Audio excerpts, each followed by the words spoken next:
სალომე ზურაბიშვილმა ირაკლი გვაზავა შეიწყალა, რომელიც რესპუბლიკური საავადმყოფოს რემონტის პროცესში განსაკუთრებით დიდი ოდენობით თანხის მითვისებისთვის გაასამართლეს. გზები იყვნენ პოლიტიკური პატიმრები, მათი დაპატიმრება მოხდა იმის შემდგომ, რაც აქტიურად იყვნენ ეს ხალხი ჩართული ოპოზიციურ საქმიანობაში, ამიტომ მათი შეწყალებას მივესალმები. ქართველი კოჭლი იხვით ცდილობს იმას, რომ მათ შორის მათი პატრონების დავალება შეასრულოს და გამოუშვეს ისეთი ადამიანები, რომლებიც მათ გამოადგენთ რადიკალურ პროცესებში. და შევახსენოთ ამ კოჭლი იხვს, რომ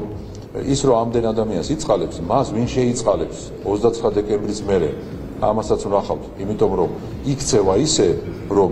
აღიზიანებს ყოველდღიურად ქართულ საზოგადოებას და მისი გადასაწყვეტია, მაგრამ სულ 5 დღეში ვნახავთ,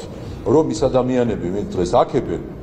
ზურაბიშვილს, როგორ დაესხმებიან თავს და აი მერე აქედან უკვე ჩვენ ძალიან ღიმილით შევხედავთ მის განცხადებებს, რომელსაც ის ასევე იწყალებდა და აქებდა. ჩვენ არაერთი ოდიოზური პიროვნების შეწყალება გვაქვს სალომე ზურაბიშვილისგან, მათ შორის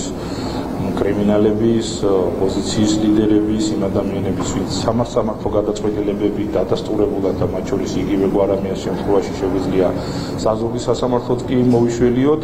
შეწყალებაში, თუმცა გუშინ გაკეთებული განცხადებას ერთი მხრივ აქვს პოლიტიკური მდგენელი, იმიტომ რომ შეიწყალა ის ადამიანები, ვინც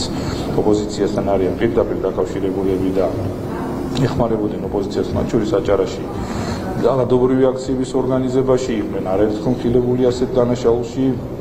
და ასევე მთავარი უკვე ფინანსური საკითხები, როცა სახელმწიფო თანხების მითვისებაში განხილებულ, ბრალდებულ, ჭარბდებულ ადამიანებს ათავისუფლებს საქართველოს პრეზიდენტი, აქ როგორც ჩანს უკვე კორუფციულ გარიგებასთანაც უნდა ჰქონდეს საქმე, იმიტომ რომ რატომ უნდა აიტკიო პრეზიდენტო, რომელსაც 4 დღე დარჩენილი ესეთი ადამიანების შეწყალებით თავი, რომელიც იცით რომ სიკეთეს არ მოგიტანს არც პოლიტიკურ ნაწილში და მით უმეტეს არც